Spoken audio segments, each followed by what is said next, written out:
Hello everyone, welcome back to UPSC foundation.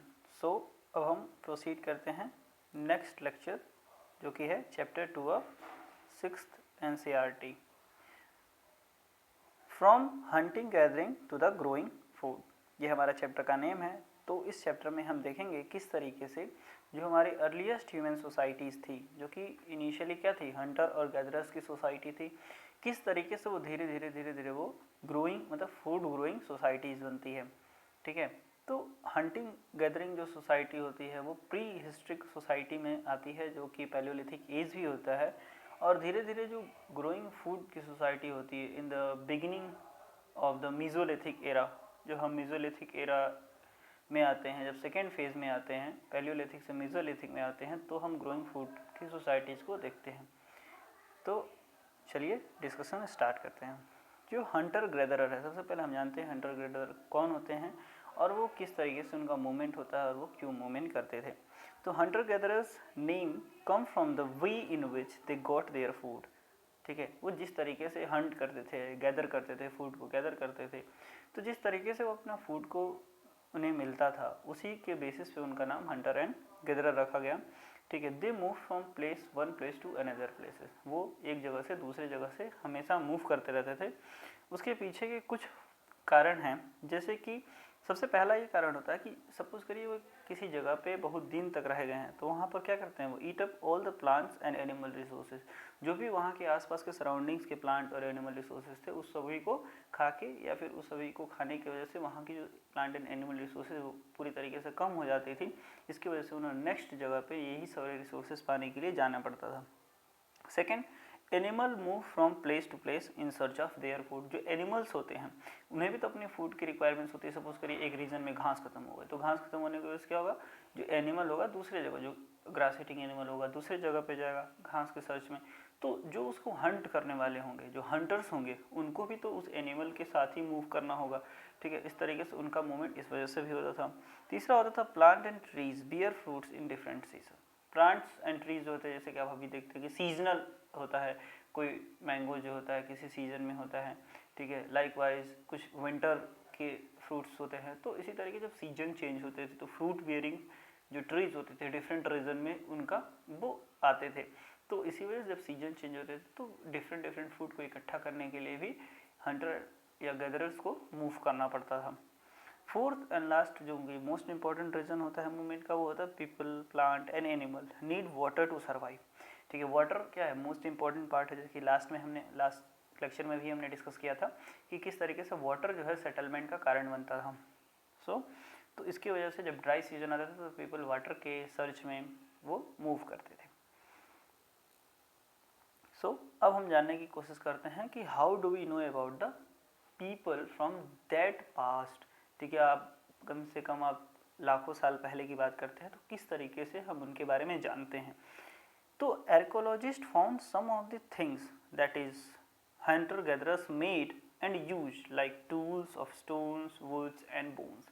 हमारे archaeologist जो हैं वो डिफरेंट टूल्स फाइंड करते हैं। अगर सपोज करिए शायद भीमबेटका जैसा एक केव हुआ, वहाँ पर आर्कोलॉजिस्ट को एक बहुत सारे ओल्ड कार्विंग मिली थी, ओल्ड जो यूज्ड स्टोन्स हैं वो हमें देखने को मिला था। उस पर वॉल पे पेंटिंग्स मिली थी जो कि बहुत ही ओल्ड पेंटिंग थी। कार्बन डेटिंग के अकॉर्डिंग हमने उसे फाइंड की कि उनकी जो डेटिंग है वो बहुत ही ज़्यादा मतलब लाखों साल पहले की वो पेंटिंग्स है। तो इसके थ्रू हम जानने की कोशिश करते हैं कि क्या वो जो हमारे earlier society, earlier human beings थे वो क्या यूज़ करते थे, किस तरीके से उनका यूज़ करने का हम एक अपने से एक एजम्पशन बना के हम उसे जानने की कोशिश करते हैं। ठीक है, और these tools were used to cut meats, scrap bark off the tree, chop fruits and roots. ठीक है, जो ये जो उनके टूल्स हैं उसको ये उसके जो जिस तरीके से उसकी धार थी उसके अकॉर्डिंग हम ये पता करने की कोशिश करते हैं कि ये जो टूल है जिसमें मोटी धार है वो किसी को मारने के लिए काम आती है। जो जो जो पतली धार होती है जिसमें आगे बहुत नुकीला होता है वो क्या करता होगा, मीट कट करने के काम आता होगा। बार्क जो ट्री के जो छलके होते हैं उसको निकालने के काम आता है। चॉप करने के काम आता है फ्रूट्स को। And some attach to the handle of bones और वुड। कुछ ऐसे भी टूल्स मिले हैं जिसमें हैंडल्स लगे होते थे। अब पत्थर है उसके पीछे क्या है, हैंडल लगे होते थे, वुड के या बोन के हैंडल लगे होते थे। Woods are also use to make huts and tools. ठीक है, वुड्स का यूज़ हट्स बनाने में, छोटे छोटे हट्स बनाने में यूज़ होते थे, टूल्स बनाने में यूज़ किए जाते थे। And traces of ashes found किए गए इन द कश्मीर रीजन में, ये ट्रेसेस ऑफ एस पाया गया है, जिससे ये क्या, अगर आप एसेस है, ठीक है, और उस सेटलमेंट के रीजन में एसेस मिल रहे हैं, इसकी वजह से क्या हम क्या कंक्लूजन निकाल सकते हैं कि अगर सेटलमेंट के रीजन में एसेस मिल रहे हैं तो ये क्या करता है, ये सजेस्ट करता है कि जो वहाँ के लोग होंगे वो फायर से फैमिलियर होंगे। हाँ कि भाई ये फायर है, इसका इससे यूज़ कर रहे होंगे, इसकी वजह से वो क्या ट्रेसेस हमें देखने को मिले हैं। Coming to the next, on the basis of stone tools, human history is divided into the 3 phases. जो डिस टाइप के, जैसे कि हमें अभी पहले डिस्कस कर रहे थे कि कुछ जो टूल्स थे वो क्या थे, मोटे थे, कुछ एकदम नुकीले टूल्स मिले हैं, कुछ में हैंडल्स लगे, तो ये डिफरेंट जो टूल है डिफरेंट एडवांस सोसाइटी को दर्शाती है। तो इसी के बेसिस पे जो आर्कोलॉजिस्ट है उन्होंने जो ह्यूमन हिस्ट्री को 3 पार्ट में डिवाइड किया है। तो फर्स्ट पार्ट जो होता है palaeolithic phase. Palaeolithic phase, lithic means होता है पत्थर या mean stone, and palaeo means होता है कि प्राचीन या ओल्ड। सो जो पैलियोलिथिक एज फेज देखने को मिलता है वो होता है 5 लाख टू 10,000 BC के अराउंड। एंड सेकेंड होता है मीजोलिथिक फेज जो कि 9,000 टू 400 BC के अराउंड होता है। एंड थर्ड होता है नियोलिथिक फेज जो कि नवयुग होता है, वो 7,000 टू 1,000 BC के आसपास होता है। तो आज का जो डिस्कशन होगा वो पैलियोलिथिक टू मीजोलिथिक फेज तक ही होगा, क्योंकि जो आगे नेक्स्ट है जो कि सेटलमेंट्स के बारे में जो डिस्कस होता है, जब नियोलिथिक फेज में आते आते ह्यूमन बीइंग जो है सेटलमेंट और इंक्रीज्ड सेटलमेंट या सिटीज़ की तरफ वो मूव करते हैं। तो जो पैलियोलिथिक फेज है, ठीक है, अब उसके थोड़ा फीचर्स के बारे में जानते हैं। तो पैलियोलिथिक फेज में जो पीपल रहते थे वो मोस्टली जो थे हंटर्स थे या तो फूड गैदरर्स थे, ठीक है। अभी तक फूड प्रोडक्शन या फार्मिंग जैसा कोई कॉन्सेप्ट नहीं आया था, ये लोग हंटिंग और गैदरिंग पे ही डिपेंडेंट रहते थे। They mostly use stone tools which are rough and heavy like hand axe, cleavers, choppers, borers, plate etcetera, ठीक है। तो और इनका जो मेन रीज़न ऑफ देखा गया है कि जहाँ जहाँ इनके जो ट्रेसेस मिले हैं पैलियोलिथिक फेज के, वो है सोहन वैली में मिला है, बेलन वैली में मिला है जो कि आपका कालीन भैया का घर के रीजन में, मतलब मिर्ज़ापुर में बेलन वैली आता है, ठीक है। भीमबेटका में भी ऐसे पाए गए हैं पैलियोलिथिक फेज की कुछ एविडेंसेस। इसके बाद जो इम्पॉर्टेंट फेज आता है जो है मीजोलिथिक फेज। मीजोलिथिक फेज जो है वो स्टार्ट होता है जब earth is started getting little warmer. जब अर्थ 10,000 BC या 9,000 BC के अराउंड जब धीरे धीरे जो आइस ईज था उससे जो बर्फ़ उसकी पिघलनी शुरू हुई, तो उसकी वजह से क्या हुआ, अर्थ धीरे धीरे थोड़ी सी गर्म होने लगी। जब धीरे धीरे गर्म होने लगी तो उसमें क्या हुआ, उसके बर्फ़ पिघलने की वजह से क्या हुआ, बहुत सारे ग्रासलैंड हमें देखने को मिलते हैं, ठीक है। ग्रासलैंड की वजह से, इंक्रीज इन ग्रासलैंड की वजह से क्या होता है, increase in a number of deer, antelope, goat, sheep and cattle, that is that animal that is survived on the grass. इस टाइप से अब घास खाने वाली चीज़ बढ़ेगी तो क्या होगा, उसको खाने वाले लोग भी बढ़ेंगे। तो इसी तरीके से हम देखते हैं कि जो ग्रास ईटिंग एनिमल है उसमें बहुत ही तेज़ी से इजाफा देखने को मिलता है।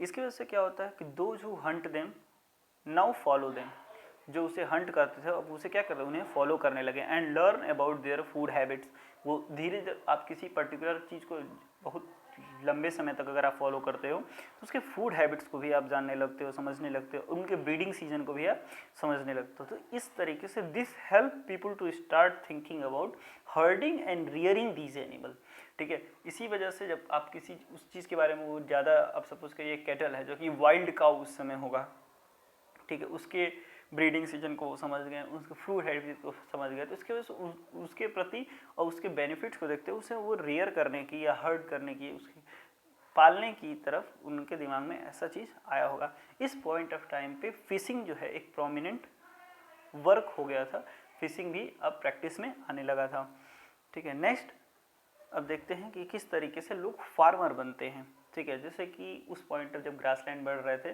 तो several grain bearing grasses including wheat and barley grew naturally. जो वीट एंड बार्ली जो हम खाते हैं वो पहले क्या था, एक ग्रास ही था, एक वाइल्ड ग्रास के रूप में था, ठीक है। तब वो जो कि ग्रेन बियरिंग ग्रासेस थे, तो उसकी वजह से क्या हुआ, वो उसको पीपल उन्होंने लेके आए, people collected this grains for as a food and learned when they grew and when they ripened. ठीक है, उसे कलेक्ट करके लेके आते हैं, उन्हें एज अ फूड उसे कलेक्ट करते हैं। तो फिर उस पर भी देखते हैं कि किस तरीके से ये ग्रो होता है, कब ये ग्रो होता है और ये कितने टाइम में राइपन हो जाता है। ठीक है, इसी तरीके से इस एनालिसिस के तहत अगर उसके बाद खुद जो लोग थे वो भी फार्मिंग की तरफ मूव करने की कोशिश की, जिससे वो क्या हुए, फार्मर बन गए। इसके बाद जो आता है किस तरीके से जो लोग थे वो एनिमल को डोमेस्टिकेट करने की कोशिश की। पहले वो क्या करते थे कि जो अपने सेटलमेंट के आसपास वो क्या करते थे, कुछ खाना या फिर कुछ फूड छोड़ देते थे। ठीक है, और इसकी वजह से जो वहाँ के जो जानवर होते थे जो थोड़ा बहुत जेंटल होते थे वो उसके आसपास आते थे, उस फूड को खाते थे। तो इस तरीके से वो डोमेस्टिकेट करने की कोशिश की। तो सबसे पहला जो एनिमल था जो कि टेम्ड हुआ था वो था wild ancestor of the dog, जो है वो एनिमल टीम हुआ। ठीक है, later people encourage animal that were relatively gentle. ठीक है, रिलेटिवली जेंटल एनिमल को लोग टेम करने की कोशिश किया, like sheep, goat, cattle. They eat grasses and live in herds. इनका ये वो था कि ये ग्रासेस खाती थी और ये हर्ड्स में रहती थी। ठीक है, इस तरीके से people protect them from the attack of wild animal. ठीक है, इनको जो है वो वाइल्ड एनिमल से भी प्रोटेक्शन देते थे यही लोग। ठीक है, और ये जो बदले में जो एनिमल होते थे वो उनके या तो मिल्क प्रोड्यूस करते थे या वो एज अ मीट भी यूज करते थे जब हमारा लीन सीजन होता था, जब सीजन नहीं होता था। ठीक है, जब कहीं या फिर डिजास्टर है या फिर जहाँ पर जब खेती सही से नहीं हो जाती एज ए मीट का ये भी वर्क करते थे। ठीक है, इसी तरीके से पीपल जो वहाँ पर बनते हैं वो हर्डर बन जाते हैं।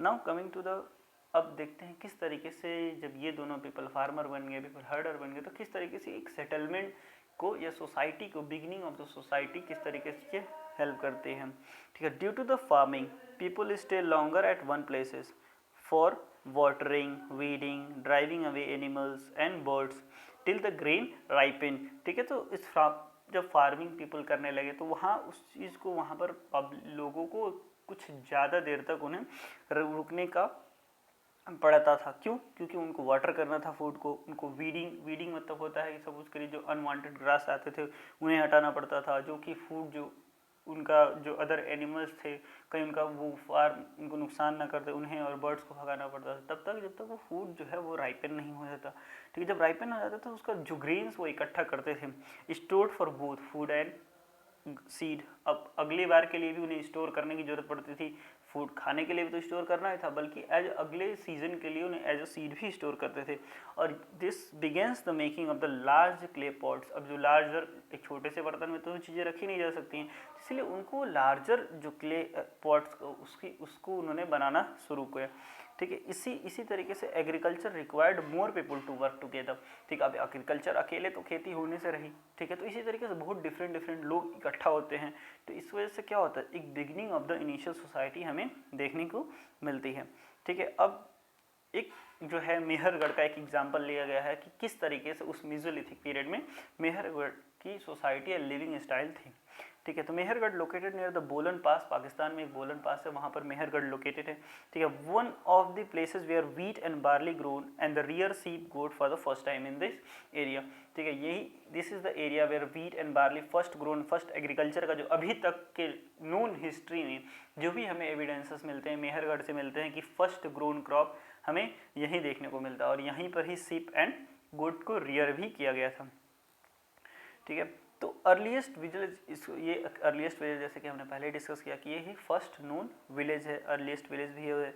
ठीक है, bone of animal were also found like deer and pig, इसके भी बोन हम उस एरिया में देखने को मिलते हैं। Remains of rectangular houses, each house has a 4 और more compartment, some used for the storage. उस रीजन में हमें रेक्टेंगुलर टाइप ऑफ हाउसेस देखने को मिले, उसमें से मिनिमम क्या होते थे, 4 कंपार्टमेंट होते थे, उससे ज़्यादा भी कंपार्टमेंट होते थे। ठीक है, उसमें कुछ जो कंपार्टमेंट थे वो क्या करते थे, स्टोरेज के लिए भी यूज़ होते थे। When people dies their relative and friends generally pays respect and believe in the life after death. क्यों मैंने यहाँ लिखा है कि believe after life after death, क्योंकि जो उनकी डेथ या जो रिलेटिव होते थे अगर वो डाई या फिर वो जब मर जाते थे, ठीक है, तो वहाँ पर वो उनके साथ खाने पीने का सामान या फिर जानवर, ये सारे चीज़ें भी उन्हें देते थे कि वो जब मरने के बाद जब आगे वो जाएंगे तो उन्हें ये सब चीज़ें यूज़ किया जा सकेंगे।